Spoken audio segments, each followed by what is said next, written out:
No one knows where Emmaus is exactly on the map. The gospel writer says 7 miles away from Jerusalem, but it's not there today. Savvy tour guides choose a town 20 miles away called Amwas to be the actual city where the disciples were walking that day.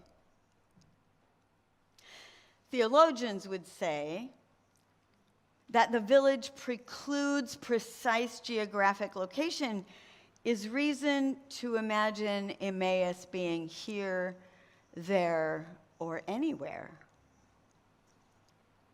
Some who study the ancient texts say that this story in particular is a pivotal story, like the birth narrative, or the crucifixion narrative, or the coming of the Holy Spirit. This is a pivotal story.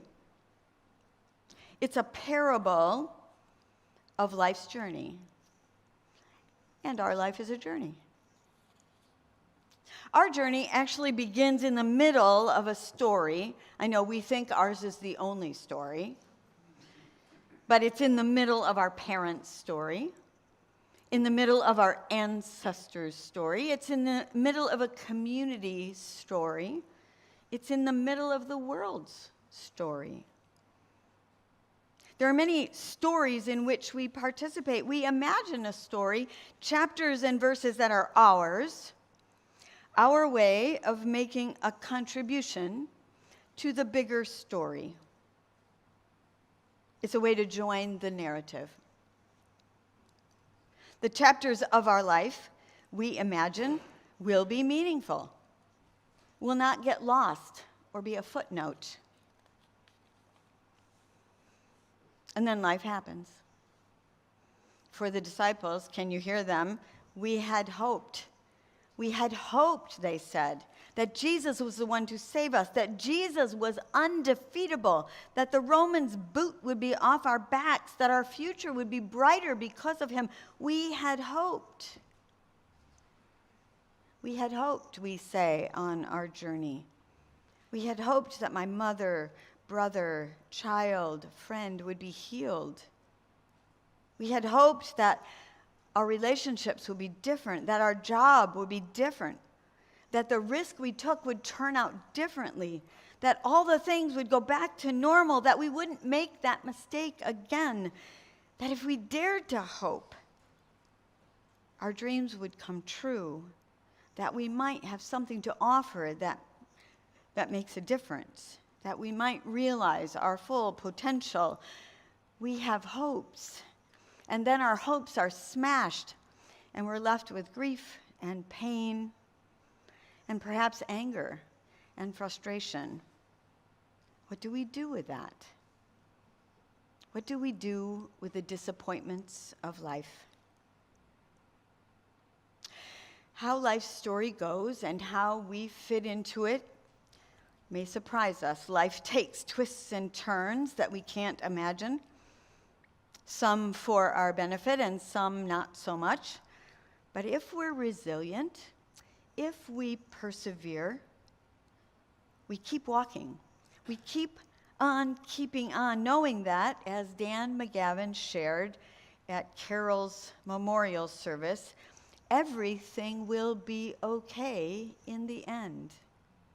And if it's not okay, it's not the end. The truth of today's gospel story is that sometimes our life story is changed with the meeting of a stranger. It's curious to me that they didn't recognize Jesus. Was the sun in their eyes? Were they crying? Were they just...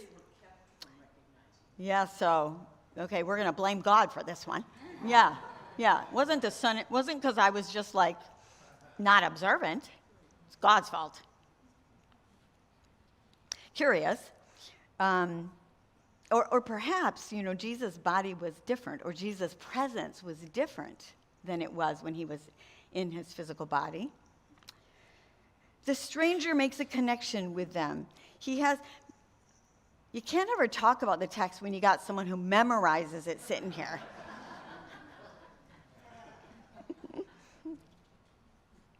The stranger makes a connection with them. He has information that can take them on the next leg of their journey, help them redefine the bad news that has happened, reorient them so they can continue. Some of what this stranger offers is knowledge that connects them with their tradition so that they can reinterpret what happened. And when there's knowledge that connects, trust is built. The stranger knows the stories and can interpret them in meaningful ways. A walk with a trusted friend who can see your blind spots and isn't afraid to share them with you can do the same thing. So can a good therapist. Healthcare practitioners can assess our health and help us by building the relationship, by listening to our concerns, and by sharing what they know.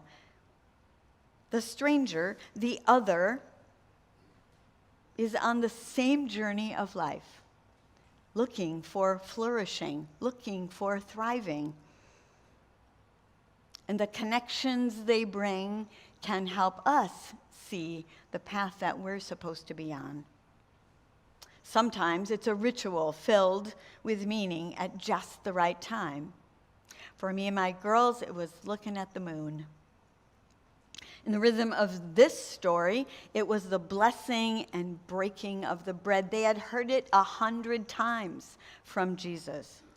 They knew him to be the person who had been walking with them all along. And this lasting perception was encouraging. They were excited. They ran back to tell their friends what had happened. You know that feeling when an old high school classmate remembers the same prom song that you do? Your memories aren't that bad. When you and another person are searching for something in the supermarket aisle and you reach at the same time for the same thing. When you fight with the driver over who's going to go first through the intersection. Connections to people that are lost to us, that are strangers, that are the others. When you sit in a concert with 1,000 other people and feel at home, like this is where I belong. My son had a childhood bestie, Jaron was his name. They played in Gus Macker's together. They rode bikes to school together. They did everything together. And when Jaron was diagnosed with leukemia and went through chemo, Aaron, my son, shaved his head so he could empathize with Jaron. Jaron died of leukemia when he was in his early 20s. And after the funeral, as people gathered, I was watching the young ones talk about Jaron, share, laugh.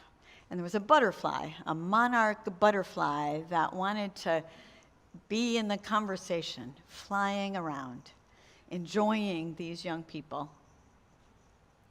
I made note of that. And then when my son graduated from college, as he was waiting for his diploma in line, there the monarch was, landed on my son's shoulder. And that's not the end of the story. A couple years later, I officiated at the wedding of Jaron's brother on the beach in Muskegon. My son was there, and I'll be doggoned if that monarch didn't show up. Connections, small things. Sometimes, any of those could have been a coincidence, right? It's the meaning you give the connection. When the disciples recognized Jesus, he suddenly disappeared. They suddenly understood that it was Jesus in the breaking of the bread. Is it possible that sometimes the thing that brings us together becomes less important than the relationship that's built, than the furtherance of our journey. The moment becomes incidental as the relationship takes on new meaning. The future is transformed. The truth that the disciples experienced was that Jesus' death couldn't keep them from living full, joyful lives filled with love. They had been reminded that in the power of community throughout the ages, there is a possibility of flourishing for all. The word holy means separate, or to set apart, or other. The other, the set apart one, is holy. The stranger suggests God.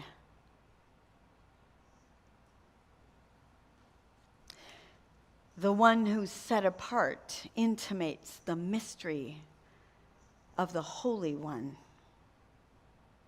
You know those people.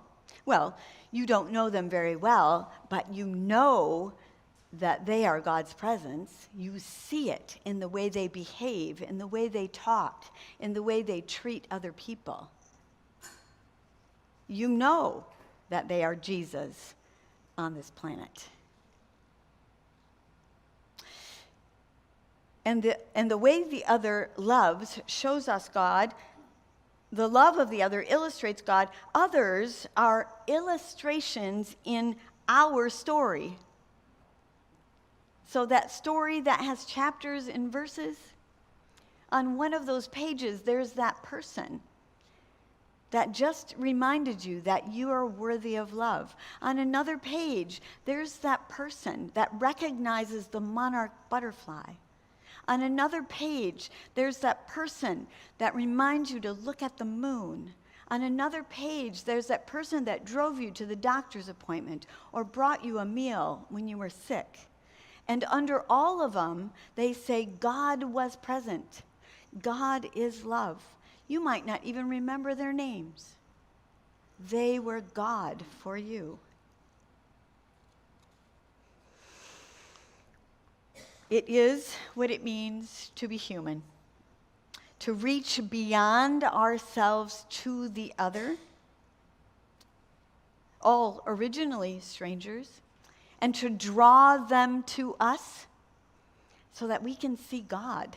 It's in the stranger where we will see God most clearly. So as we wander on life's journey, with stories of connection and healing, compassion and love, may they lead us to believe that God is not dead at all, that God is alive and well and comes to us in the guise of a stranger. With our hearts burning as the stranger connects with us, we can see the path that Jesus walked, including the least, last, lost, and lonely.